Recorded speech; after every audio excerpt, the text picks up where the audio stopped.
الله الرحمن الرحيم. السلام عليكم ورحمة الله وبركاته. داوديال ميل والبود naga daawanaysaan kusoo dhawaada warkii caalamka ee Kalsa TV waxa uu idinkaga imaanaya magaalada Muqdisho. daawadayaal warka waxa idin la diyaaraha anigoo Deeqaadin Axmed ah. qodobada wararka daawanaysaan waxa ugu door karoon. xukuumadda Soomaaliland waxay jawaab ka bixisay hadal dhawaan lagu sheegay in cabsi laga qabo ama ka ciidamada sugaya shirkadaha shidaalka baaritaanka wada bariga Soomaaliland. qaar ka mid ah shacabka iyo siyaasiyiinta ku nool magaalada Muqdisho ayaa aragtiyo kala duwan ka bixiyay maamul u sameynta gobolada dalka ku soo badanaya. guddiga iskaashatooyinka gobolka Banaadir waxay cabasho ka muujiyeen xirnaashiyaha qaar ka mid ah wadooyinka magaalada Muqdisho iyagoona baaq u diray dowladda federaalka Soomaaliya. wadayaasha isticmaala gaadiidka ka dhex shaqeeya magaalooyinka Berbera, Hargeysa iyo Burco ayaa waxay cabasho ka muujiyeen wadada burbursan ee halkaas iyagoona baaq u diray xukuumadda Soomaaliland in arrinka ay wax ka qabato. qodobada dibadda warka daawanaysaan waxa ugu door karoona. diyaaradaha Mareykanka ayaa waxa ay laba jibaareen duqeymaha ay weli ka geysanayaan bariga dalkaasi Ciraaq oo ay ku xoogaysan yihiin kooxaha Islaamiyiinta. daawadayaal qodobada iyo qodobo kale oo idin faahfaahino goordhow diyaar garooba daawashadiisa.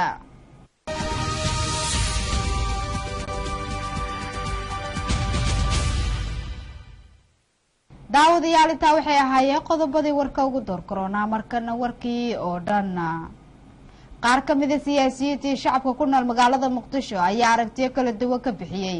sameynta maamul goboleedyada dalka ku soo badanaya. wariyeena magaalada Muqdisho Cabdinaasir Maxamed Cali ayaa warkan inoo faahfaahinaya. iyadoo maalmihii ugu dambeysay dowladda federaalka ee Soomaaliya iyo siyaasiyiinta ku nool dalka ay wadeen olole maamul goboleedyo loogu sameynayo gobolada dalka Soomaaliya qaarkood ayaa waxa arintaas siyaabo kala duwan maanta uga hadlay qaar ka mid ah siyaasiyiinta iyo bulshada ku nool magaalada Muqdisho. kaamirada TV-ga Kalsan magaalada Muqdisho la dhex qaadnay ayaa dadkii la hadlay waxay bixiyeen dareenno kala duwan oo la xiriira in waqtigan aysan wanaagsaneyn habka nidaamka federaalka ee xukuumadda federaalka ee Soomaaliya ay wax ku wado halka dadka qaarna ay soo dhaweeyeen bixiyeen talooyin la xiriira in arrimahaasi wax looga badalo. haddaba waa kan mid ka mid ah bulshada ku nool magaalada Muqdisho oo dareenkiisa ka waramaya. waxaan soo badanayo nin walbo midowga ka dhashay oo macna Soomaali ay noqotay hal hawla iyo ku socdo soo wadankan hal markaas uu helayo saamisan wax xalada faa'iideen ku jirto wax faa'iido ku jirto mana maamul goboleedka aan leeyahay maanta anaga hadii leeyahay adina warabta biyo qofka loo warabo marka waxaan aaminsanay in hal qof laga dhigo oo macna waxaan badshii badanaay in laga dhaafo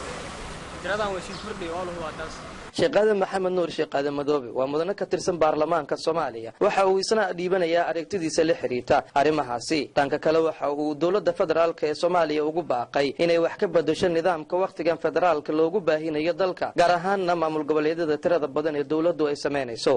ummadii Soomaaliyeed oo dowladda dhisatay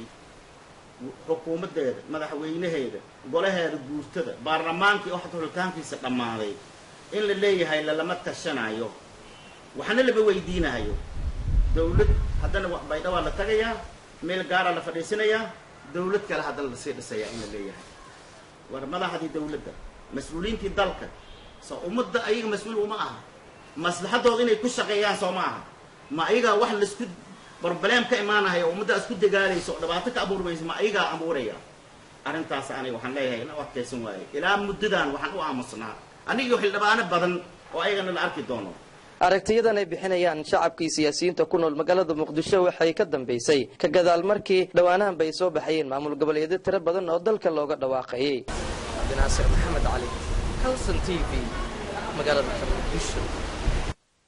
guddiga iskaashatooyinka gobolka Banaadir ayaa waxa ay cabasho ka muujiyeen qaar ka mid ah xirnaashiyaha wadooyinka magaalada Muqdisho iyagoona baaq u diray dowladda federaalka Soomaaliya. Cabdirasaaq Qoslaaye ayaa warkan inoo faahfaahinaya. gudoomiyaha iskaashatooyinka gobolka Banaadir Daahir Maxamuud Dirir oo wareysi dheer siiyay TV-ga Kalsan xafiiska uu ku leeyahay magaalada Muqdisho ayaa waxa uu sheegay in sixmadda ka jirta wadooyinka qaar ee ku yaala Muqdisho in loo sababaynayo xirnaashaha wadooyinka qaarkood kuwa oo ku yaala gudaha magaalada Muqdisho sida wadada dheer ee isku xirta isgoyska kiiloomitir 4 iyo fagaaraha Tarabuunka oo ay haatan u xiran tahay dowladda Turkiga iyo wadada hareer marta isbitaalka Madiina kuna dhamaata isgoyska korontada ee degmada Wadajirta oo la sheegay in loo xiray howlo la xiriira dhinaca ammaanka. waxa kale oo xiran wadadii kale Tarabuunka wadooyin badan waa jiraan madaxda gobolkana u gudbinay sababa amni ayaa la sheegaa laakiin waxaan leenahay amnigu waddo in la xiraa kuma fille dib ha loo soo celiyo waddooyinka dadku dhib ay ku qabaan iyo gaadiidkaba marka in badan waa ka hadlan ayadoo qoraan waa gudbinay waan rajaynayna wax badan in laga qabto haddii alla idmo sidoo kale gudoomiyaha iskaashatooyinka gobolka banaadir mudane daahir ayaa shaaca ka qaaday in dhowaan boostashadii ceelgaab oo xarun u ahayd gaadiidka ka shaqeeya gobolada koonfureed ee soomaaliya in dhowaan ay shaqayn doonto taa oo wixii ka dambeeyey burburkii dowladda dhexe ee soomaaliya gebi ahaanba aana shaqayn busteejooyinkii marka busteejada gobolada koonfureed ka bixi jiray gobolada dhanba dalka laba qaybood ay ahaayeen koonfur oo dhan hal busteejo waxay ahayd busteejada dhagaxtur waqooyina waxay ahayd busteejo siinay marka guddoomiyaha gobolka banaadir tarsan waa uu nagu soo wareejiyey busteejadii gobolada koonfureed oo dhagaxtur waa noo wareejiyey waa nagu wareejiyey waa noo diyaarsanta inaan gaadiidka gobolada koonfureed aadayo dhan aan keenno waa diyaarsanta waxaa kuwa naga ballan qaaday inuu banay doono siinay oo waa tagnay waa soo wada aragnay dada jiingadeer ka dhistay in laga banay doono iyagana oo busteejadii gobolada waqooyi la soo celi doono guud ahaanba boosajooyinkii gaadiidleyda BLK ee ku yaalay magaalada Muqdisho ayaa hadda qaarkood waxa ay yihiin kuwa laga yagleelay goobo ganacsi oo ay leeyihiin shakhsiyaad gaar ah oo ku xiran madaxda dowladda federaalka Soomaaliya marka laga soo tago iskaashatooyinka gaadiidleyda gobolka Banaadir ayaa haddana magaalada Muqdisho waxa ku soo badanaya qashin fara badan oo dhex eegaga wadooyinka qaar ee ku yaala gobolka Banaadir kuwaasi ay suurtagal tahay in caafimaad darro baahsan ay ka dhalato sidoo kale wadooyinka ay horay u dayactirtay dowladda Turkiga ayaa marka uu roobku da'o waxa dhex jiifa biyo fara badan taa oo caqabad ku ah bilicda magaalada Muqdisho oo muddooyinkii dambe ay habacsanaan weyn ka taagneyd kadib markii maamulka gobolka Banaadir ka gaabiyay howlaha nadaafada gobolka Banaadir qaar ka mid ah khubaro Soomaaliyeed oo ku xeel dheer dhismaha wadooyinka ayaa shaaciyay in biyaha dhex eegaga wadooyinka Muqdisho in ay sabab u tahay xilnaashaha qasabadihii biyaha qaadi jiray kuwa ay dowladda Turkigu ay la dhaceen shaminto iyo laami waxaana xusid mudan in dowladda Turkigu ay dowladda hoose ee gobolka Banaadir horay ugu deeqday gaadiid iyo qalab loogu talagalay in lagu daaburo qashinka maalin kasta walow aad arkayso qashin ur badan oo dhowr cisho dhex yaalla wadooyinka Muqdisho gaar ahaan goobaha faras magaalaha sida degmada Xamarweyne mana muuqato ilaa iminka tallaabo ay dowladdu ku xakameynayso habacsanaantaasi ka taagan howlaha nadaafadda ee gobolka Banaadir Cabdirasaaq Aadan Qoslaaye Kalsan TV Muqdisho xukuumadda Soomaaliland ayaa waxay jawaab ka bixisay hadal dhawaan lagu sheegay in cabsi laga qabo ciidamada sugaya ammaanka shirkadaha baaritaanka shidaalka wada bariga Soomaaliland Khalid Xabsi ayaa warkan magaalada Hargeysa inooga soo diray wakaaladda wararka ee Erin ayaa baahisay warbixin ay ku sheegtay in walaac amni darro laga qabo ciidamo loo sameeyo ilaalinta shirkadda shidaalka sahaminaya deegaanka ka tirsan bariga Soomaaliland taasoo warbixinta ay xusteen dhibaato amni ay ku keenayso xuduudda u dhaxaysa Soomaaliland iyo Puntland wasiirka arrimaha gudaha Soomaaliland Cali Maxamed Oran Cadde waxa warbixintani ku tilmaamay mid aan xaqiiqda ku salaysnayn waxaanu sharaxayaa ujeedada loo aasaasay ciidamadan ay wakaaladdu ka warantay ciidanka waxaa si badan looga sii daayay siyaabo khaldan ayaa caalamka loo geliyey haddii marka aynu ka warramo abuuridda ciidanka OBU-da ee laga bixiyey dhawaan qayladhaanta haddii ay yihiin hay-adaha caalamka qaarkood iyo haddii yihiin kuwa gudahaba waxay tahay xog la-aan ka haysa hay-adahaasi danta laga leeyahay ciidanka iyo dhismihiisa sidaa darteed ciidanka iyo dhismihiisa ee qaranka Soomaaliland ugu talagalay sidaa daraaddeed haddii aan faahfaahin ka bixiyo ujeedada qaranka Soomaaliland ka leeyahay ciidamadan agaasimaha guud ee wasaaradda waxbarashada iyo ganacsiga Soomaaliland iyo bahda caafimaadka ayaa waxa ay kormeer ku tageen isbitaalka Wajaale ee gobolkaasi Gabiley Jacfar Awil Riiraash ayaa warka Gabiley Kalsan TV kaga soo diray agaasimayaasha wasaaradda ganacsiga iyo waxbarashada Soomaaliland ay wixiliyaan wakiilka hay'adda Tamkin Foundation Maxamed Axmed Agawine Dr. Obolos iyo mas'uuliyiin ka socotay bahda caafimaadka iyo Dr. Maxamed Libaax ayaa booqasho indhandheena ku tagay isbitaalka degmada Wajaale booqashadan mas'uuliyiintani ayaa la xidhiidhay in la hubiyo qaabka ugu fiican isbitaalku u shaqayn karo isla markaana ugu adeegi karo dadka bukaanka geesta kalena waxay mas'uuliyiintani cod dheer baaq ugu direen dadka isbitaalka gaarkiisa kula beeraha inay si degdeg ah ugu baneeyaan dariiqa tegaya isbitaalka maadaama isbitaalku uu adeegayo ama ay ka faa'iideysanayaan dadka deegaankaasi sidoo kale waxay baaq u direen qurba joogta iyo qulqul joogta gobolka Gabiley ganacsatada Wajaale inay ka qayb qaataan dhismaha wadada isbitaalka degmada Wajaale oo baahi weyn u qabaan shacabka ku dhaqan degmadaasi waxaana ugu horreyn warfideenada la hadlay wakiilka hay'adda Tamkin Foundation Maxamed Axmed Cagaweyne ujeedada maanta kormeerkayga wuxuu ahaa kulley waxaanu aad u yahay ugu joognaa dhawaan in isbitaalku furmo oo shaqadiisii bilaabato xariga laga jaro marka agaasimayaasha iyo dhaqaatiirtu wax isku xilsaareen in wixii ka dhiman iyo tala bixinta iyo sidii matalan isbitaalka uu hawlgudhow loogu shaqaysiin lahaa howlgalkiisa ayaa kormeerkaygu xuseeyaa iyo qodobka labaad oo ah wadadii isbitaalka loo soo mari lahaa oo iyaduna aad iyo aad u cadilan oo haddii markuu gudbo aan iyadu ay aad u adag tahay martaankeedu agaasimaha wasaaradda ganacsiga iyo maalgashiga Soomaaliland Maxamed Sheekh Cumar ayaa isaguna ka dhawaajiyay ama bacda khatiirta iyo agaasimaha guud iyo dhammaan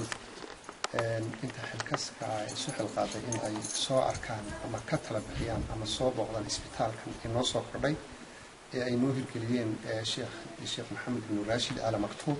iyo shirkadda Tamkin oo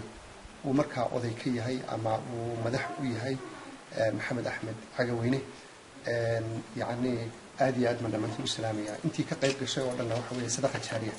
يعني إسبتال كوكل باسمه يسوع ووحى الدنيا ذا إياه آخر هذا لبضع النفع يسوع الصعون يوم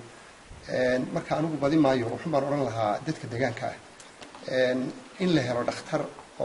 لكانه ونكوجو لسنة في سكي كوبات لكن اختار كي وحو بهاي حنانين إلالين إيو سي هجاتين وحي كدمان إلا بدره marka dad intaas oo kilomitir inoo jira oo inta inoo soo socday ama dhaqaalahooda intay soo direen ay inoo keeneen gobolkii Gabiley gaar ahaan Wajaale ay keeneen baahida aynu u qabnayna inuu garano khaasatan umulaha iyo oo jidka markay sii maray ku sii jiray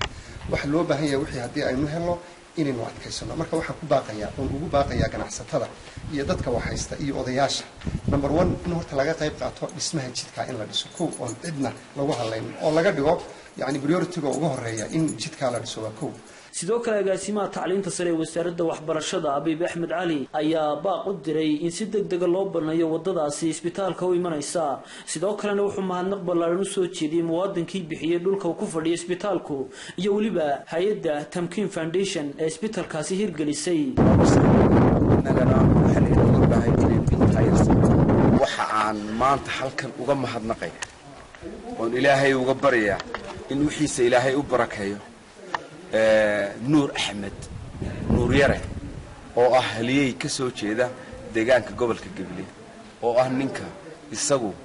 markii dad badan oo kale ay ka gowsaqaneeneen inay bixiyaan dhulkii loo baahnaa isbitaalka in laga sameeyo isagu yiri inta doontaan ka qaata ugu dambeyntii Dr. Obolos ayaa isna ku dheeraaday ahmiyadda isbitaalkan uu leeyahay bulshada kolley lagama waayo waxaan leenahay dawladuna maamulkeeda kolley kormeer bay yeelanaysaa hay yeelato maamulka meesha wax ka xun yihiin iyadaayale laakiin dadweynuhu inuu kala qayb qaato ayaa aad u muhiim waxa maanta aan aad ugu sii adkeynaya hadalkii agaasimaha guud ee ganacsiga yiri oo aan sii daba joogo waxa muhiim ah oo lagama maarmaan inta yaray jidka yaray inta u haray in mataqaan muxuu la dhameystiro dadweynaha ku dawlad ku jira ku shacaba ku kala wixii dadka ka faa'iideysanaya si kastaba ahaatee isbitaalkan ayaa waxaa hirgelisay hay'adda Tamkin Foundation oo u soo wakiilatay Maxamed Axmed Cagaweyne waa Jaafar Cawilrari Kalsan TV magaalada Gabiley sidoo mar kale ku soo warramaya wariyaheena magaalada Gabiley Jaafar Cawil Riiraash agaasimaha guud ee xisbiga kulmiye gobolka Gabiley iyo agaasimaha samafalka ayaa waxa ay shir jirayd ku qabteen Gabiley waxay ku amaaneen madaxweynaha Soomaaliland Axmed Maxamed Maxamuud Silaayo sidoo uu xaliyay khilaafkii u dhaxeeyay xisbiga kulmiye gudoomiyaha xisbiga kulmiye ee gobolka Gabiley Amiin Muuse Cabdi oo weheliyo agaasimaha samafalka gobolka Mustafa Xaaji Cabsiye oo geesta kalena ku hadlayay afka taageerayaasha xisbiga talada dalka ee kulmiye ayaa maraysaa ka la hadleen warbaahinta madaxweynaha Soomaaliland ugu hambaliyay sida wanaagsan ee uu daweeyay khilaafkii ka dhaxaloosnaa xukuumadda iyo xisbiga talada haya waxayna sheegeen arintani tahay guul soo yeetay xisbiga kulmiye iyagoo sheegay madaxweynaha Soomaaliland oo arintaasi ku dhameeyay si raganimo leh waxayna tilmaameen in badan ku riyoonayeen in mar la daweeyo khilaafka ka dhaxeeya xisbiga talada dalka ee kulmiye iyo xukuumadda Soomaaliland hadaba gudoomiyaha xisbiga kulmiye ee gobolka Gabiley Amiin Muuse Cabdi iyo agaasimaha samafalka gobolka Mustafa Xaaji Cabsiye oo arrimahaasi arrimo kale ka hadlaya ayaa waxay yiraahdeen anoo ku hadlay magaca gudoomiyaha xisbiga kulmiye gobolka Gabiley oo hadlaya taageerayaasha xisbiga kulmiye muddada dheer taageerayay xisbiga magacooda ku hadlaya waxaanu aad iyo aad ugu faraxnay uguna hambalyeynaa madaxweynaha Jamhuuriyadda Soomaaliland warkii ka soo yeelay ee ilaa muddaba ka seexan lahayn khilaafkii cakirnaa ee dhex taagnaa xisbiga iyo xukuumadda waxa ilaahay mahadiya in badan bay dadku ugu dhagadegaynayeen xisbiga kulmiye wuxuu marayaa halka udur martay buu marayaa saas u ahaanaya annana lahayn ruugcadaaba xisbiga haysta ruugcadaaga xisbiga haysta maanta xaybiga ugu jooga intuu joogo iyo dabadeedna xisbi baaba'aya maaha xisbi kolba marka dambaysa qodobada loo sii aasay weeyaan tiibuu ilaahay ka dhigay maanta kulliya diirkeed bay noqotay warkii ka soo baxay madaxweynaha Jamhuuriyadda Soomaaliland madaxweyne Siilaayo walaadna farax geliyay uu noqday in xisbigii iyo xukuumadda meel kale yihiin gobolkii Gabileyna wuxuu ka jeclaa inay xisbigii iyo xukuumadda iyo xisbiga mid kale ay noqdaan ay jirno walaac badan ay dadku ka qabeen taasay taasaan leenahay adiga iyo cidii ka qayb qaadatay inaad qudayso xisbiga iyo xukuumadda meel kale ay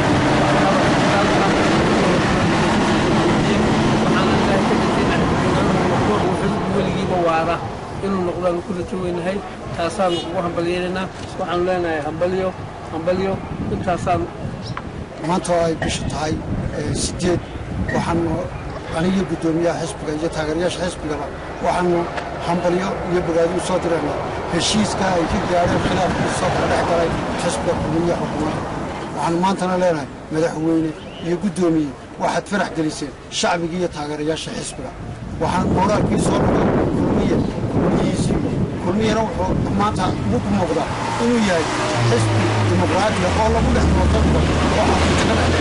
oo haddana ka heshiin kara wixii lagu heshiiyey maantana waxa moraalkii soo noqday shacbiga iyo taageerayaasha Muuse Biixi Cabdi inuu si degdeg ah u dardargeliyo hawlaha shaqo ee u yaala xisbiga kulmiye isla markaana uu si degdeg ah degmooyinka iyo gobolada Soomaaliland oo si dhaqso ah uga hawlgalo sidii xisbiga kor lagu qaadi lahaa awoodiisa iyo tayeyntiisaba xisbiga kulmiye waxa leenahay imika wixii ka dambeeya waxaanu kaaga fadhinaa inaad xisbigii boolka ka turto goboladii taladii xisbigu lahaa aad soo celiso dagaalkii xisbigu aad muujiso sidaana wada shaqayntu ay u bilaabato u socoto wabillahi tawfiiq si kastaba aatee shirkan jiraa'id ay sidooda jirka u qabteen gudoomiyaha xisbiga kulmiye ee gobolka Gabiley iyo agaasimaha samafalka gobolka Gabiley ayaa ku soo beegmay xilli dawlad loo helay khilaafkii dheer ay ka dhaxeeyay xukuumadda talada dalka haysa iyo gudoomiyaha xisbiga kulmiye Muuse Biixi Cabdi khilaafkaas oo isugu ku dhamaaday jawi degan waa Jaafar Cawlarari Kalsan TV magaalada Gabiley dowladda Kenya ayaa waxay beesha caalamka ka dalbatay in laga taageero howlgalka Soomaaliya iyadoona sheegtay in howlgalka imika uu marayo meeshii ugu wanaagsaneyd wariyana magaalada Muqdisho Cabdicasiis Cali Guuleed ayaa warkan loogu diyaariyay magaalada Muqdisho dowladda Kenya ayaa ka dalbatay beesha caalamka inay ka taageeraan dadaalada nabadeed ee ka socda dalalka Soomaaliya iyo Koonfurta Suudaan ayadoona sheegtay in hadda meel wanaagsan ay marayaan afayeenka madaxtooyada dalkaasi Kenya Muhuna Isbiuso oo saxaafadda kula hadlay magaalada Nairobi dalkaasi Kenya ayaa sheegay in caalamka looga baahan yahay inay taageero dheeraad ah ay siiyaan heshiiska u dhaxeeya Kenya iyo Soomaaliya iyo hay'adda qaxootiga UNHCR oo ku aadan dib u celinta qaxootiga Soomaaliyeed ee ku nool dalka Kenya heshiiska ay wada saxiixdeen labada dawladood iyo hay'adda qaxootiga qaramada midoobay ayaa dhacay bishii November ee sanadii 2013 wuxuuna dhigayay in la soo celiyo oo kaliya qaxootiga doonaya inay ku soo laabtaan dalkooda afayeenka madaxtooyada Kenya ayaa sheegay in taageero badan ay u baahan tahay nabadeynta dalalka Soomaaliya iyo Koonfurta Suudaan isagoona sheegay in kadib la soo celin karo qaxootiga Soomaaliyeed ee ku dhaqan dalkaasi wuxuu sidoo kale ka dalbaday beesha caalamka inay caawiyaan hirgelinta ciidamada ammaanka ee bariga Afrika si ay gacan weyn kaga geystaan ammaanka guud ee wadamada gobolka ciidamada loo yaqaan ISAF ayaa waxa ay ka kooban yihiin 5 wadan waxaana la doonayaa inay ka qayb qaataan xalinta nabadeynta ammaanka gobolka Abdulcasiis Ali Guuled Kalsan TV Muqdisho wafdi isugu jira wasiiro iyo wasiiro ku-xigeenka ayaa waxaa munaasabad soo dhaweyn loogu qabtay dalkaasi Uganda waxaana warkan magaalada Kampala ee dalkaasi Uganda inooga soo dirtay wariyaheena Iglan Salah wafdi isugu jira wasiiro ku-xigeenka oo ka socda maamul goboleedka Jubaland oo maalmahan shirar uga socdeen magaalada Kampala ee caasimadda dalka Uganda ayaa la kulmay jaaliyada Jubaland ee dalka Uganda wafdigan Jubaland ayaa uga warbixiyay xaaladda maamulka iyo halka uu marayo dhismaha maamulka waxaana wafdigan ballaadhan uu hogaaminayay wasiirka maaliyadda maamul goboleedka Jubaland mudane Maxamed Sheekh Yuusuf oo uga warbixiyay jaaliyada Jubaland ee ku dhaqan dalkan Uganda halka uu xumarayaan iyo ujeedada ay halkan u yimaadeen wixii la soo maray maanta aan ka wada hadlayno insha Allah taala mustaqbalkii Soomaaliya gaar ahaan Jubaland waxaan rabaa inaan xuso Soomaaliya meelay joogto waa mid sida aan ognahay runtii maamulada hadda anaga aan ka socono xoogga waxay saareen in bal markii hore la helo bal deegaamanka in dawlad runtii si wanaagsan ku dhaqanta laga sameeyo dan marka loo gudbo meesha xigto runtii wanaaga meesha ka dhashay la gaarsiin karo marka dhammaan waxaan jaaliyada Soomaaliyeed especially reer Jubaland وإن سلام يا آدم وإنكم مهتعرين يا سيدي شرفت لك النص والوسيم وعنك لو رنتي حصة والدك مركي لك هذا وحا راسي معناها مقرنة يسا كالنتكو ما مضى حسنا جبلا وحا ما مضى عندك رنا هويدي بلا وحاوي هويدي جبلا waa markii ugu horeysay ee wafti ka socda maamul goboleedka Jubaland uu boqosho ku yimaado wadamada bariga Afrika gaar ahaan dalkan Uganda oo saameyn ku leh siyaasadda dalka Soomaaliya Iglan Salah Ali Kalsan TV Kampala sida markale ku soo waramaysa wariyaheena magaalada Kampala ee dalkaasi Uganda Iglan Salah qaar ka mid ah xildhibaanada baarlamaanka Jamhuuriyadda Federaalka Soomaaliya ee ku sugan dalkaasi Uganda waxa ay qada sharaf la qaateen jaaliyada Soomaaliyeed ee ku dhaqan dalkaasi Uganda jaaliyada Soomaaliyeed ee ku dhaqan dalkan Uganda ayaa maanta kulan qadaa u sameeyay xildhibaano ka socda baarlamaanka Soomaaliya kuwaas oo hawlo seminar u jooga dalka Uganda gaar ahaan magaalada Kampala madaxda jaaliyada Soomaaliyeed dalkan Uganda iyo bulshada qaybaheeda kala duwan oo goobta ku sugan ayaa qada kadib waxa warbaahinta la hadlay gudoomiyaha jaaliyada Soomaaliyeed dalkan Uganda Xuseen Garweyne tan kale waxa jirta waxa waaye wadanka Uganda ayaan ku noolnahay Soomaali badan ayaa ku nool oo kala gedgedisan wadanka Uganda waxaan soo galnay Soomaalida ilaa 1950 qaar waxay ku soo galeen dawladihii Ingiriiska ee wadamada xukumi jiray ayaa keenay waxay ku soo galeen ciidan ay ku soo galeen waxa xigay dad ganacsato ah waxay u badnaayeen dhinaca waqooyi ee wadanka Uganda ay u badnaayeen kadibna waxa waaye dadkii marba ka dambeeyay ay soo tareeyeen hadda meelaha aan taagan iyo guryahan asalkoodii hor waxa iska lahaa dad Soomaali ah ayaa iska lahaa marka qaar ka mid ah dadkii goobta ku sugnaa oo ka hadlay munaasabadan ayaa baaqiyo dardaaran u jeediyay mudanayaasha baarlamaanka Soomaaliyeed waxaan soo noqonayaa Soomaaliya iyo walaalahay baarlamaanka waxaan ka codsanayaa dalka gacantiinu ku jira inuu gacanta ka baxana waa ku sigan yahay dal gacanta ka baxana baarlamaanka ka bixi haddii uu ku jiro oo xorriyadina loo soo celiyo oo dalkina loo mideeyo waxaan ugu dambeyntii munaasabada soo gabagabeeyay xildhibaan Cabdulaahi Colaad oo uu hambalyeeyay dhammaan ummadda Soomaaliyeed ku dhaqan dalkan Uganda minaan dalkan inay ku noolaadaan oo aanay noqonin dad guurguurayo carcarariyo ku talagalay inay ku noolaadaan haddii samigayga Cabdulaahi Xasan Rooble uu yahay ninka ku dhashay meesha nin daaweyna uu yahay waxaan idinka rajaynaynaa in la helo samirka noocaasa ee aad dalkan ugu noolaan lahaydeen shahaadadaas aad u jeedaan waa shahaado sharaf waxaan ugu deeqnay baarlamaanka Soomaaliyeed waxaan ognahay juhdiga uu geliyay sida u dhimanayaan idinka hore u sheego marqaati ka ah waxa ogtihiin shaqada culus oo ku jiro jaaliyada Soomaaliyeed dalkan Uganda ayaa had iyo jeer door muuqda ku leh xaaladda uu marayo dalka Soomaaliya Iglan Salah Ali Kalsan TV Kampala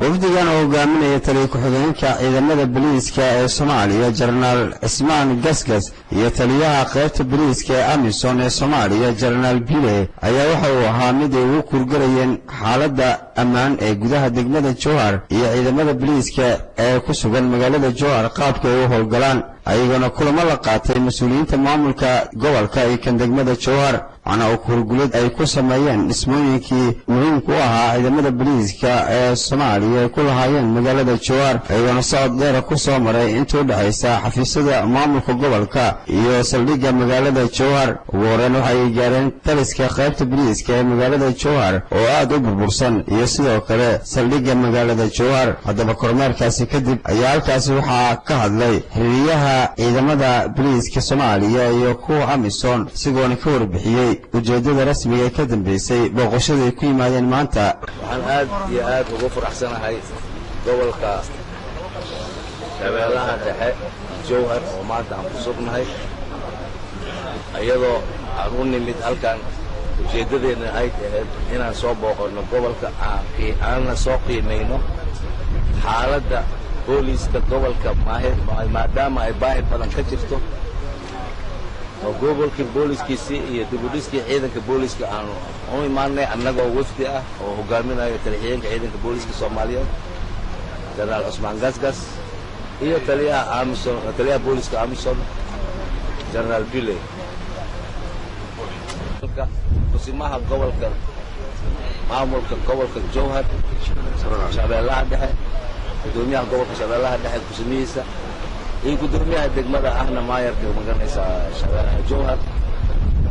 gudoomiyaha maamulka degmada Jowhar Maxamed Amiin Ismaan Xaaji Aqil iyo kusimaha gudoomiyaha gobolka Shabeellaha Dhexe Ali Ismaan Ibrahim Ali Ilay ayaa halkaasi sidoo kale ka hadlay ciidamada Amisom iyo taliye ku-xigeenka booliiska Soomaaliyeed iyo saraakiil ay hogaaminayaan oo ku kala socda Amisom iyo Soomaaliya ayaan ugu soo booqday maanta degmada Jowhar booqashadan ay ku soo gaareen oo ahaa inay kormeer ku sameeyaan goobihii ay lahaayeen sida saldhigga booliiska iyo taliyaha qaybta xaruntiisa halkaas oo ay booqasho ku soo sameeyeen iyagoo markaas yacni waxyaabo badan oo dhowr ah looga tala bixiyey sidaad arkaysaan wafdiga noo yimid qaybihiisi way kala duwanayeen taliyaha booliiska Amisom qaybta Soomaaliya iyo sidoo kale taliye ku-xigeenka booliiska Soomaaliyeed arrintoodana waxay ku saabsaneed sida ay ula socon lahaayeen nabadgelyada ka jirta guud ahaan gobolka Shabeellaha gaar ahaan degmada Jowhar iyo kaalmihii booliiska uu lahay in ay buuxiyaan dhammaan marka wadahadal Bashir Cali Daahir Kalsan TV Jowhar Laascaanood oo muddooyinka dambe ay ku soo badanayeen qurba joogto isla markaasna ay ka hirgelinayeen mashaariicyo kala gedisan oo horumarineed ayaa waxa maalinnimadii shalay si rasmi ah loo irtifray xarun caafimaad oo cusub oo laga yegleelay magaalada Laascaanood taas oo ay maalgelinayaan qurba joog u dhalatay deegaanka Sahra Cabdi Xirsi waa mulkiilaha xaruntan Taakulo oo markaas la sheegay in lagu nasaateen doono ama lagu duugi doono dadka waayeelka iyo kuwa dhiban ee markaas u baahan waxa ay ka warbixisay sababihii ku kalifay inay furto xaruntan dawadan horta daawo aan ka baaran digay ee howl aan muddo soo waday ilaa 5 sano hadda ku iskuulsanahay runtii markasta waxay raadin jiray wax bulshada dan u ah oo si howl yar anadkan ku gaarnay macaan bulshadeena maxaa dan u ah dad baa jira wadanka Soomaaliya dhibaatooyin badan baa ka dhacay dagaaladii waanu saameeyeen wadankii dibdhac ayaa ku yimid bulshada dibdhac ayaa ku yimid marka waxaan fikiray sidee bulshadeena ugu qaban karaa si howl yar baahidoodana u dabooli karaa marka runtii hawshaan waa soo tijaabiyey 5 sano ku mashquulsanahay teeda kale arrintan oo masaajada ama arrintan duumada oo isku daaweeyo waxay isku yihiin bilaadanka markii bilaadanka Ilaahay subxaanahu wa ta'aala abuuray wixii ugu horeeyay ee fikireen wuxuu ahaa si isku daaweynaa waxaana ahayd marin dawooyin korka iska mariyaan inay bulshada inay ka faa'iideysan doonto waana sidoo kale mas'uuliyiin kala gedisan oo ay ka mid ahaayeen xildhibaanada golaha deegaanka culimada magaalada Laascaanood iyo sidoo kale ganacsato ayaa Sahra uga mahadnaqay xaruntan caafimaad ee ku soo kordhisay magaalada Laascaanood iyagoo sheegay in xilligan baahi weyn loo qabay isla markaasna qurba joogta kale ee u dhalatay deegaanka ku booriyay inay ka qayb qaataan horumarka gobolka Sool aad iyo aad aan soo dhaweynaa xaruntan caafimaadka Sahra Cabdi Xirsi Allah siiyo in horaa looga hadlay hadalku ma badinayo وأنتي أهين بشغل دفع يدوم وما هو wax caam ah marka iyada kaliya in lagu eego ixtiraamaad maaha waa in aad iyo aad loola shaqeeyo oo maaragtay soo dhaweeyo waa soo dhaweyn insha Allah waan u duceynaynaa walba joogtana sidii hore looga hadlay caafimaadkiisa maaha diihi waa lagu jiraa horumarka kale waa lagu jiraa marka waa in la dadaalo oo qof waliba wuxuu qaban karo runtii waa arrin aad iyo aad u weyn waana arrin dad ku cusub oo runtii u baahan in loo shaqeeyo marka waxaan u baahanahay inaynu soo dhaweyno oo waxqabadkeedana la aragno wixii wax soo kordhin kanaa ay soo kordhiyaan insha Allah ilaahay ha u siyaadiyo waxaan aad iyo aad ugu mahadcelinaynaa ciddii ama gabadhan fikirka keentay ee bulshada uga faa'iideynaysa inay gobolkeeda maal gashato oo ay ku soo kordhiso tadawur iyo horumar aan hore uga jirin sida aynu wada ognahay waddanka daawadu dhinaca kale aynu ka naqaanay dhinaca farmasiyada iyo maaragtay kiniinka iyo irbadaha iyo qaabkaas hore aynu wada naqaanay ee magaalada aad uga furnaa waa farmashi ka duwan oo dhirtii maxay ahayd dhirteennii Soomaaliyeed iyo malabkii iyo dhirtii maxay ahayd nabiga calayhi salaatu wasalaam iyo saxaabadii wax ku daweyn jireen dhir kamida oo fara badan oo maxay ahayd adduunka maaragtay caalamka carabta iyo maxay ahayd reer galbeedka intuba ay naga horeeyaan oo wax ku daweeyaan gabadha doctorka ah ee loo keentay daaweyntan dareeraha ah sahra aad iyo aad baan u mahadnaqayaa awal waxaan runtii waxa weeyaan waxaa jiri jiray xagga waxbarashada aad bay xisaab saaray qurbajoogta laakiin waa nagu yaray qurbajoogta inay xag maaragtay caafimaad ay wax ka bilaabaan maadaama ay sahra ka bilowday xagkii caafimaadka aad iyo aad baan usoo dhaweynaya boqolkiiba boqol ducina waxaa weeye dawadii laga qaadanaya afka tii iraabka ahayd iyo tii ahayd kidnaapkaba waa qofkii diimahaan loo gelinayaayo jirkaa laga siinaya dawadii isticmaalka dawadu waa markii u horeysay ee magaalada Laascaanood laga hirgeliyo xarun noocan oo kale ah taasoo inta badan bulshada ku nool magaalada Laascaanood ay baahi weyn u qabtay maxamed cismaan cabdinuur telefishinka caalamiga ee Kalsan Laascaanood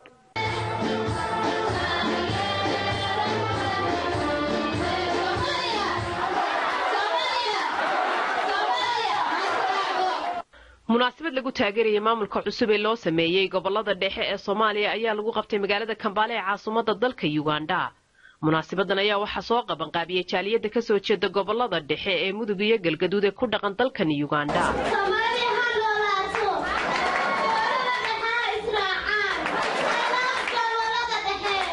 munaasabadan ay ka soo qayb galeen waxgarad culimo awdiin haween arday ganacsato iyo bulshada qaybaheeda kala duwan. برامبل عبدوا عدادو بسمرين الكور نشل إلى عداد ينشل إلى الكنارين مدو وقال كعيو وقال مهدية جريبا جلدو عداد يهمو shacab weynihii ka soo qayb galay munaasabadan ayaa soo dhaweeyay go'aamada ay qaadatay dawladda federaalka Soomaaliya uu garwadeenka ka yahay madaxweyne Xasan Sheekh Maxamuud.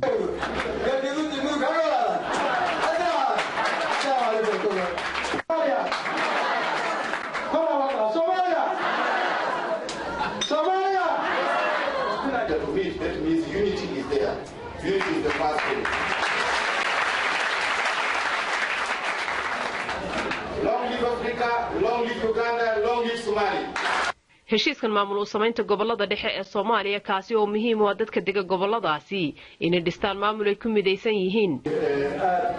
u balaaran u soo yeedo dadka deegaanka galmudug oo ah in ay suursadaan wax ay yiraahdo kala dambeyn iyo maamul ay suursadaan saas daraadeed dawladdu ay yani u raacdo inay maamulkaasi loo dhamaysto lagu xusayo midowga iyo isku imaashaha labada gobol mudug galgaduud iyo mudug dadweynaha degan oo meesha ay iskugu yimaadeen ku kastay aad iyo aad baan ugu faraxsanahay inaan kasoo qayb galo xafladaas odayaashii sidii wanaagsanayd ee tanaasulka u muujiyeen sidii wanaagsanayd ee walaaltinimada u muujiyeen ay dhiseen maamul loogu midaysan yahay. shacab weynihii ka soo qayb galay munaasabadan ayaa sidoo kale dardaaran u jeediyey dowladda federaalka Soomaaliya inay halka ka sii wado maamulkan ay u sameeyeen gobolada dhexe ee ay ku midaysan yihiin dadka degan goboladaasi ee Mudug iyo Galgaduud. Igla Saalax Ali Kalsan TV Kampala. waa 900 oo qoys oo ka mid ah dadkii ku barakacay gudaha dalka ayaa loo qaybiyey macaawimooyin kala kadisan oo isugu jiray agabka guryaha loo isticmaalo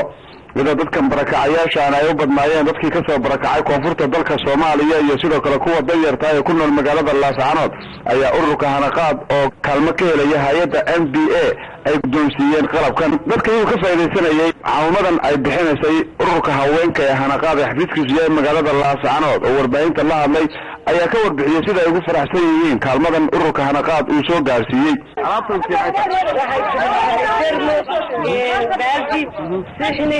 imbusta iyo kil laba kildis maxay la gudub qataalaadta matrabsi in badan baan qaday ururka Hanaqaad ee hay'adda NBA daqlan shiimaad farasa waxaan ku farayaa Allaha barakeeyo Allaha furo Allaha gargaaro hadiyo dumarba Allaha gargaaro xafada ka degan Laascaanood waxaan ka deganahay wadaamni aya basra waa gudoomiye ku-xigeenka ururka Hanaqaad waxay ka warbixinaysaa agabyadan iyo waxyaabaha ay ka kooban yihiin waxaan qaybinay alaab loogu talagalay oo loogu talagalay dadka barakacayaasha internal hospitaliska oo macnaha waddanka dhexdiisa ka soo barakacay hay'adda waxaa la sisay fanka hay'adda Norwegian People's Aid waxaa fulinaysa oo bixinaysa ururka Hanaqaad gobol organisation oo fadhigeedu yahay magaalada Laascaanood. sidoo kalena Shukri Xasan oo ka mid ah mas'uuliyiinta hay'adda NBA xafiiskeeda magaalada Laascaanood iyaduna waxay ka warbixisay deeqdan. bismillaahi rahmaani rahiim magacaygu waa Shukri Cabdi waxaan ahay wakiilka hay'adda Norwegian People's Aid gobolka Sool xafiiska Laascaanood. waxaan maanta halkan u imid kormeer hawleed waan ku eegayno mashruucan hadda ka socda oo la yidhaahdo support IDPs Restore Region Laascaanood oo ay fangarayso hay'adda NBA ayna fulinayso ururka haweenka ee Hanaqaad Laascaanood. marka numberka ama dadka loogu talagalay in wax loo qaybiyo waa 900 oo qof oo qoys oo ah 900 oo qoys oo ah barakacayaasha ku sugan gobolka Sool magaalada Laascaanood ee shaqaalahan. runtii hawsha sidii loogu talagalay loo socotaa dadweynuhu meesha aad iyo aad loo soo buuxdaafiyeen waxaana ku kalsoonaa runtii kalsooni baan kusoo qabnaa hawshaas sidii loogu talagalay inay u dhici doonto. waxaan rajaynaa insha Allah inay soo noqnoqoto caawimooyinka ama waxtarka ay nafsiinaya dadka danyarta iyo masaakiinta ee kusoo barakacay gobolkeena Sool. waxaan rajaynaa masjid joogtayn doona insha Allah bidni kariim aan salaam maaha markii ugu horeysay ururka Hanaqaad oo garab ka helaya hay'adda NBA ay kaalmooyin noocan oo kale ah ka fuliyaan magaalada Laascaanood. sidoo kalena hay'adda NBA ayaa waxay ka mid tahay hay'adaha farakutiriska ee horumarka ballaaran ka wada gobolada Sool, Sanaag iyo Cayn. Maxamed Cismaan Cabdinuur, Kalsan TV, Laascaanood. wasaaradda deegaanka iyo remiga gobolka Saraar waxa ay sheegtay inay wado howlgallo ay ku soo celinayso deegaankii remiga isla markaana ay ka fulinayso gobolkaasi Saraar. warka waxay noo soo diray wariyaheena Sleebaan Cilmi Siciida. wasaaradda deegaanka iyo horumarinta reer miyiga ee gobolka Saraar ayaa howlgal ballaaran oo looga hortagayo xaalufinta deegaanka ka soo qaatay muddo maalmaha ka fulisay qaar ka mid ah deegaanada gobolka Saraar. howlgalkan lagu badbaadinayo deegaanka oo noqonaya kii ugu ballaaran ee wasaaradda deegaanka iyo horumarinta reer miyiga ee gobolka Saraar ay ka qabato deegaanada gobolka Saraar ayaa waxaa qayb weyn ka ahaa mas'uuliyiinta gobolka Saraar, kuwa degmada Caynaba, shaqaalaha wasaaradda deegaanka iyo qaar ka mid ah xildhibaanada golaha deegaanka ee degmada Caynaba. waxaana intii uu howlgalkan socday agta lagu mariyay in ilaa 5 kaamam oo waaweyn sidoo kalena waxa la qabtay gaadiid ku hawlan daadgureynta dhuxusha iyo dadkii uu ka shaqeyn jiray xaalufinta deegaanka kuwaas oo qaarkood ka yimaadeen maamul goboleedka Puntland waxaana goobihii hawlgalkan ka socday baahda warbaahinta kula hadlay qaar ka mid ah mas'uuliyiinta goobtaasi ku sugnayd kuwaas oo ka mid ahaayeen kusimaha gudoomiyaha gobolka suduwaha wasaaradda deegaanka ee gobolka Saraar qaar ka mid ah xildhibaanada golaha deegaanka ee degmada Caynaba waxayna ka dhawaajiyeen waxaan halkan ku qabanay iminka baabuur bilaataarka ah oo ka timi garoonta ka shaqeeya oo bilaataarka in laga siiyo saan u dabargoyno maxay helay waxa dhuxusha guranaya ee kaymaa gubaya waa aragteeno dhirta qoyan hoosta ayaa ariga laga wareejinaya ballan waxaan ugu qaaday qofka dambe ee aanu ku qabanno xitaa ka god kale haddii aanu ugu aynaba hadduu yimaadeen si saakisa qurtigay baanu ballan ugu qaaday hadduu haddeer meelaha nagaga dhuumanayo waanu naqaanaa kaanu haddan dul taaganay ninkii lahaa waanu garanaynaa kuwa kalena waanu god aan noo calaamadtayna ma jiro sheegeen waad aragtaan oo dhulkii waa qoyan tahay qaar jirnayd waa la diinayaa inta noqola fuda ayaa 7 casho kadib la gubayaa halkan waxa weeyaan qeyradaan waxaan u diraynaa qaranka jamhuuriyadda ilaa golayaasha qaranka ilaa iyo shicibka ganacsatada dhammaan waxaynu ku noolahay daldeedna Soomaaliya dhaqaalaheenu koowaad wuxuu ku xidhan yahay xoolaha nool xoolihii noolaana waa kuwa haddii aan si degdeg ah wax looga qabanno waxa iman doonta in xoolo nool la waayo iyo waxaynu dhaqaalaheenu burburo marka waxaanu u cadaynaynaa maanta cadaynteeda aanu haynaa ilaa dalkii cid u tulaysa aanay jirin waanu soo kacnay arrintaanu soo kacnay guul baan ka joognay waxaanu ku tala jirnay inaanay dib dambe hawshaa looga caajisin hadday arrimaha gudaha tahay hadday wasaaradda deegaanka tahay hadday qaranka Somalilandba tahay hadday gobolka Saraar tahay hadday degmooyinka gobolka Saraar tahay sidii loo maanta looga hawlgeli lahaa oqaasha iyo xildhibaanada iyo waxay ugu baaqayaa maanta gobolka Saraar inay dadka inta hadhay badbaadiyaan si kastaba ha ahaatee maaha markii ugu horeysay ee wasaaradda deegaanka iyo horumarinta ee gobolka Saraar ay hawlgal lagu badbaadinayo deegaanka ka fuliso deegaanada gobolka Saraar Salabaan Cilmi Saciid Kalsan TV Caynaba Suldaan Cartan Xaaji Jamcaale oo kamid ahaa salaadiinta ka soo jeeda Jubbooyinka isla markaana muddo dheer ku maqnaa qurbaha ayaa maanta si weyn loogu soo dhaweeyay magaalada Kismaayo xarunta gobolka Jubbada Hoose Kismaayo warka waxa Kalsan TV kaga soo diray wariyaheena Cabdicasiis Xaaji Maxamuud Garyaqaan odayaasha dhaqanka Jubbooyinka ayaa maanta si diiran u soo dhaweeyay suldaanka beesha Awrtable ee Jubbooyinka Suldaan Cartan Xaaji Jamcaale oo kamid ah salaadiinta caanka ka ah Jubbooyinka muddo dheerna ku maqnaa dalka dibadiisa suldaanka oo ka soo degay garoonka diyaaradaha ee magaalada Kismaayo ayaa waxa soo dhaweyntiisa ka qayb qaatay odayaal dhalinyaro haween iyo waxgarad kale waxaana intaa kadib loo sameeyay qada sharaf qaar kamid ah odayaashii ka hadlay munaasabadii soo dhaweynta suldaanka ayaa waxa hadaladooda kamid ah xafladan waxaa loo dhigay way ku saabsan tahay soo dhaweynta suldaanka beesha Awrtable Suldaan Cartan Xaaji Jamcaale marka sidaa daraaddeed inta ka soo qayb gashay intii qaban qaadisay iyo inta muxuu ahaayeeto hawshaas ku dhex jirta intuba waa mahadsan yihiin 100% waana soo dhaweynay xafladan waxaan ku soo dhaweynaynaa Cartan Xaaji Jamcaale oo ah suldaankii beesha Awrtable waanu soo dhaweynaynaa Cartan Xaaji Jamcaale oo maanta mudana wadanka ka maqan waxaan leenahay ama ku soo dhawow gacmo furan gacmo fiican baan ku soo dhaweynaynaa kalsoonaan ku soo dhaweynaynaa waxaad u timid raggaagii waxaad u timid beeshaadii waxaad u timid gobolkaagii salaadiinta hore Kismaayo oo ragaliyeedeen ka dambeeyay oo 23 sano kala haadkii naga maqnaa oo maanta Ilaahay noo keenay waan ku soo dhaweynaynaa Suldaan Cartan Xaaji Jamcaale oo ugu dambeyntii ka hadlay ayaa uga mahadceliyay soo dhaweynta loo sameeyay isagoo u duceeyay ummadda Soomaaliyeed ee muddada dheer ku soo jirtay dawlad la'aanta waxaan maanta meeshaan aan joogo oo mahadcelinayaa tolka oo sida ay soo dhaweeyeen iyo sida ay ixtiraameen iyo sida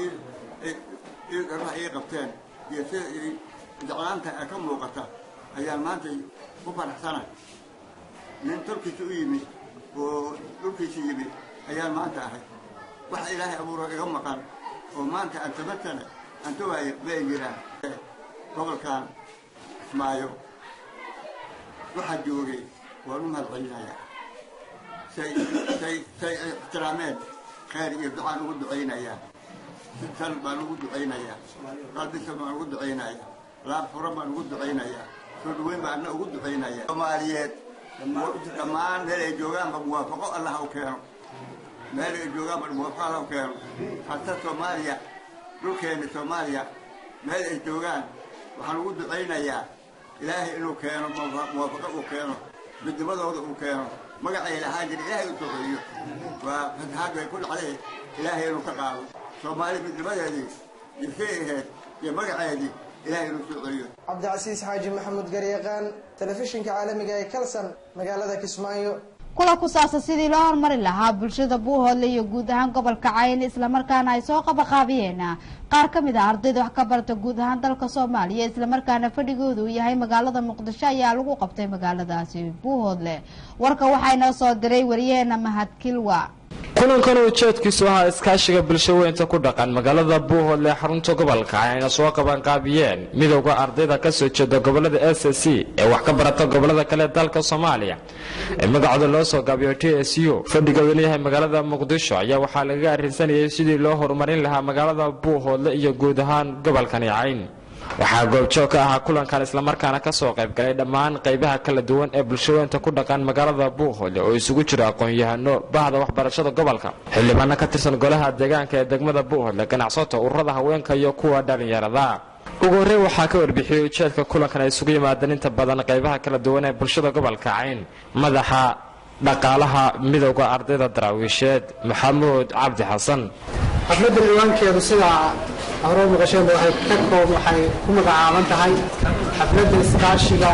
bulshada gobolka Cayn xafladda waxaa soo qaban qaabiyey ururka dhalinyarada Burush Student Union ama ururka ardayda midowga ardayda daraawiisheed ururkan haddaan idiin garo ururkan wuxuu jiraa muddo 2 sano waxaanu ka jiraa magaalada Muqdisho ururkan qaabdhismeed ayuu leeyahay qaabdhismeedkaasoo ah golaha fulinta golaha dhexe iyo golaha dhaqaalaha ururkan wuxuu qabtay waxyaabo fara badan waxaana uu mabaadi'da uu taagan yahay sidiisa ururkan waa horumarinta waxbarashada ardayda ka soo jeeda deegaanada SSC kuwa dalka gudihiisa wax ku barta ee magaalooyinka jooga iyo kuwa jaamacadaha gobolada kala duwan ee dalka kala duwan ka dhigta ardaydaas waxaa loo qabanayaa oo ah seminaaris la siiyo madbacado in loo furo in talooyin laga siiyo ardaygaasi ardaydu markay wax jaamacadaha bilaabayaan dhibaato waxaa ardayga fakalka uu dooranayo inuuna aqoonin baa laga yaaba marka dugsiyada sare laga soo baxo in tababar la siiyo ardaygaas siduu u gaari lahaa ama u horumarin lahaa waxyaabaha uu dooran lahaa iyo fakalka uu aqoonta u leeyahay gudoomiye ku-xigeenka golaha deegaanka ee degmada Buuhoodle Maxamuud Cali Faarax oo ka hadlay isna kulankan ayaa waxa uu soo dhaweeyay ardaydan isu xilqaantay sidii u horumarin lahayd deegaankooda soo dhaweynayna intaas ka gudbo ururkan darwiish Student Union waa urur waan soo dhaweynaa urur sharaf leh weeye waa urur isu soo xilqaamay inuu dadkiisa sida halka badda laga sheegay aad degeysanayseen wax badan qabtay isxilqaamay waxaa jira ururo badan baa ka jira oo macnaha gobolka dadkiisu meelo badan ka sameeyey waa ururkii u horreeyey ee isku soo kharash gareeya isu soo xilqaama inuu deegaankiisii tago oo maxaan ku dhahdaa wax ka qabto intaas kadib marti sharafta kale ee ka soo qayb gashay xafladan ayaa dhammaantood si isku mid ah u soo dhaweeyay isla markaana bogaadiyay ardaydan u guntatay sidii deegaankooda ay u horumarin lahaayeen waxaan garab taagannahay oo aan hiil iyo hooba loo garab taagannahay walaalayaashayada ka barta Muqdisho iyo inta waxa la yiraahdo la wadaagta ururkan DSU oo aan filayo waxa la yiraahdo inay ka mid tahay ardayda deegaamadan ee dalka Suudaan walaalayaal waxaynu wax ku qaadanaynaa ama mudan inaynu ku camal fallo halgudhigada halka ku qoran saddexda waxbarta aan barwaaqo gaarnay qof waxbartaa bulsho bedelan iyo iskaashato qof ardayda ka timi jaamacadaha kala duwan caasimadda dalka Soomaaliya Muqdisho ee soo qaban qaabisay sida sharafta leh ay nooga casuumeen shirkan iyo horumarka magaalada ay ka wada dhintaba waa idinka mahadcelinayaa waxaan u mahadcelinaynaa oo qabanqaabayaashii iyo ardaydii soo qabanqaabisay kulankan fikradaha wanaagsan ee noo soo jeediyey xilqaanka wanaagsan iyo maamulka wanaagsanna uu ka muuqdo siday noogu warbixiyeen waxay tusinaysaa horumarka qofka waxbartay 2014 2015 ma u qaadanaa inaynu ka dhigno sanadkii waxbarashada dadkeena dhammaan si kastaba ha ahaatee oo markii ugu horreysay kulan noocan ay isugu yimaadaan bulshada Buuhoodle islamarkaana looga arrinsanayay horumarka gobolka Cayn iyo magaalada Buuhoodle ayna qabtaan ardayda wax ka barata gobolada kale ee dalka Soomaaliya ka soo jeeda gobolada SSC Mahad Maxamed Axmed Kilwe Kalsan TV Buuhoodle wadayaasha gaadiidka isticmaala wadada dheer ee u dhaxaysa Berbera Hargeysa iyo Burco ayaa waxa ay sheegeen inay dhibaato ku qabaan burburka wadadaasi iyagoona sheegeen mararka qaar ay u geysato qasaaro warka waxa inoo soo diray wariyaheen Axmed Siciid Maxamed iyadoo xukuumadda jamhuuriyadda Soomaaliland ay wada dadaal ay ku dhisayso wadooyinka Soomaaliland ayaa haddana waxa cabasho ka muujinaya qaar ka tirsan gaadiidleyda iyadu sida joogtada u isticmaala dariiqa u dhaxeeya magaalooyinka Burco Berbera iyo caasimadda jamhuuriyadda Soomaaliland ee Hargeysa kuwaasoo ka cabanaya dhibta ay kala kulmaan jidkan xilliyada ay sidaan bushcuurada ay ka soo qaadaan dekada Berbera iyo rakaabka u kala goosho magaalooyinka sameeyay kala laga tagay macquul ma dawladdu waxa u leenahay bal hoos ha u eegto iyadoo oo magaranaysa ilku eegaysa saafayow hoos ay dabal leenahay inaan wadooyin ma garato beero badan oo kale oo magaalada dhexdeeda ugu jira laakiin halkaas ka sii muhiimsan oo wadi wadanka bal way bismillaahir rahmaanir rahiim anagoo kamida gaadiidka u kala goosho oo u kala baxa meelaha waxaan leenahay xukuumadda wadooyinka laga soo bilaabo Xamaas ilaa iyo Hudisa way go'an tahay shilku aad buu farabadan yahay had inta Hargeysa loo socdo labalaabkeeda lagu jira Xamaas ilaa Berbera waxaan leenahay xukuumadda inta wadooyin cusub la dhisayo waxa fiican in hoos loo eego kuwii hore la dayactiro marka kuwii hore la dayactiro ha loo gudbo marka kuwii cusub dadka aslan boodin aan ka asayna in laga hagaajiyo waxa weey taariikhda waa laga qarxaya shil farabadan baa ka dhaca waxa weey wadadaas aad iyo aad baan uga xunay daryeelaanteeda iyadoo laga qarxasho oo laga saabixin lagula baaqrin haddaba TV Kalsan oo booqday wadada u dhaxaysa Berbera iyo Hargeysa oo 50 kiiloomitir oo ka tirsan dayax xoogani ka muuqdo wax ka weydiiyay wadayaasha gaadiidka iyo khasaaraha ka soo gaadhay xilliyada ay isticmaalayaan jidkan Burco iyo Hargeysa u kala baxa wadada Berbera marra wadada Berbera waxaan ku qabnaa dhibaato mid khayr xadaan ku qabnaa waa aragtay wada jeedasay wadadu ay tahay Berbera waan marra maal saacad walba gaariga waxaan geynaa geerish Hargeysa markaan tagna geerish Burco markaan tagna geerish waxaan laga qaadaa cashuur waxaan laga qaadaa lacag waxaan laga qaadaa caruurihiiba iskuuladina laga qaaday wadooyinka mid faa'iidana laga qaado wax lagu sameeyo wadooyinka deyn yar baa loo taabtay wax kale ma hayno kulliyoon baa horta ku dhacaysa wadada waxaana keenaysa wada xumo saacad walba gaariga geerish baan geynaa waxaan leenahay xukuumadda salaad xilligeeda la tukada marka dhamayso wadada Berbera iyo isku xidhaysa Hargeysa Berbera iyo Burco isku xidhaysa kuwa kalena dahamiyadaada si أنا قطع وطن حوجي كان gaadiidka silica haystaan aan ugu shaqeyno baatadan ku qabno hogagii weeye exalkan hadda laba habeen ma jidka ku soo jiray exalkan hogaga iga gooyay sidaa darteed marka hogaga aad bay dhibaato noogu hayaan marka waxaan jecel lahay ama madaxweynaha noqdo ama cidii kale mas'uulaha noqoto waxaan jecel in hogaga la ilaawayna laga buuxiyo marka assalaamu calaykum wadadan ilaa Berbera ilaa Xamaas dib aad u weyn baa dadka ka haysta iyadoo aan dayactir badan aan laga sameyn xukuumaduna ay ku dadaalaysay inay soo gaarsiisay ilaa la furu laakiin ilaa Xamaas ilaa Berbera aan wax alaaba wax laga qabtaan jirin waxaan u kala soconnaa Xamaas ilaa Berbera 2 saacadood markaasaan dib gaariga geersho dhignaa inaan dhaqaale loo waayin laakiin ay tahay dayacaad ka timi mas'uuliyiinta ka hooseysa xukuumadda ee madaxweynuhu isagoo aad kaygaanu markan ka warramo xukuumaddeenu waa xukuumad Afrikaankana cadaaladiisu uu kala socdo gobolada safar marmar ah waxaan ka soo baxaa meesha la Cergaabo wadadan ilaa Burco ama ilaa Cergaabo ba hal la yiraahdee waa wado aad u dhib badan halka laga bilaabo magaalada leedo Xamaas ilaa burco waddadu aad bay u googo'an tahay inta badan majority inta badan aad bay u googo'an tahay waddadu marka waxaanu ka codsanaynaa dawladda inay intaa insha allahu dhammaystirto waddada cergaabo ee socotana in la insha allahu ay dhammaystirto way dawladduna way dadaalaysaa markaasa waa darawal ka ganacsada berbera ilaa hargeysa intee lag baa ka soo gaadha dariiqan waxaa iga soo gaadha mushkilado badan markaa soo gaadho gaariga shaqalada iga googo'aan dhibaatooyin badan ayaan kala kulmaa kilomitr baa la dhameyn kari leeyahay 350 kilomitr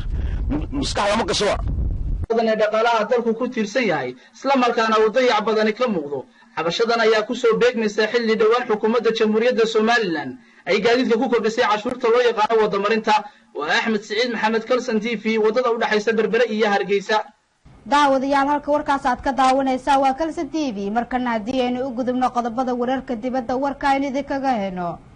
diyaaradaha laga leeyahay waddanka Mareykanka ayaa waxay laba jibaareen weerarka cirka ay weli ka geysanayaan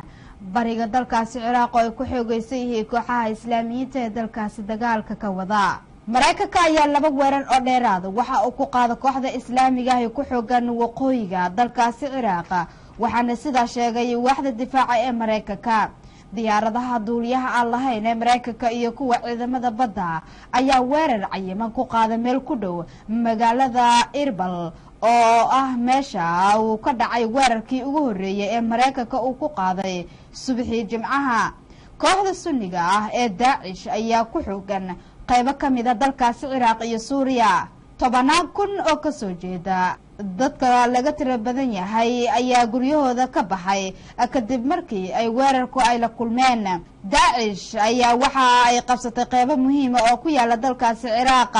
weeraradan cirka oo ayaa noqonaya kuwii ugu horeeyay ee Mareykanka si toos ah ugu qaado Ciraaq taas oo qayb ka ah howlgallada military ee Mareykanka uu ka wado dalkaasi weerarada labaad ee diyaaradaha duuliyaha aan lahayn ee Mareykanka ayaa waxa ay burburiyeen xarun waxaana ku dhintay koox ka mid ah dagaalyahanadii sida waxa sheegay waaxda difaaca ee Mareykanka madaxweyne Obama ayaa waxa uu wada dadaal uu ku soo afjaraya dagaalka weli ka socda dalkaasi Ciraaq dhawaana waxa uu ciidamadiisu kala baxay dalkaasi Mareykanka diyaarada laga leeyahay oo aan duuliye lahayn waxa ay weeraro weli ka wadaan bariga dalkaasi Ciraaq oo ay ku xooggan yihiin kooxaha Islaamiyiinta ee loo yaqaan Daesh daawadayaal inta waxa ka og warkii caalamka ee Kalsan TV waxa uu idinkaga imaanayay magaalada Muqdisho asxaabtii warka ka qayb qaadatay anigu waxaan idin leeyahay assalaamu calaykum waraxmatullaahi wabarakaatuh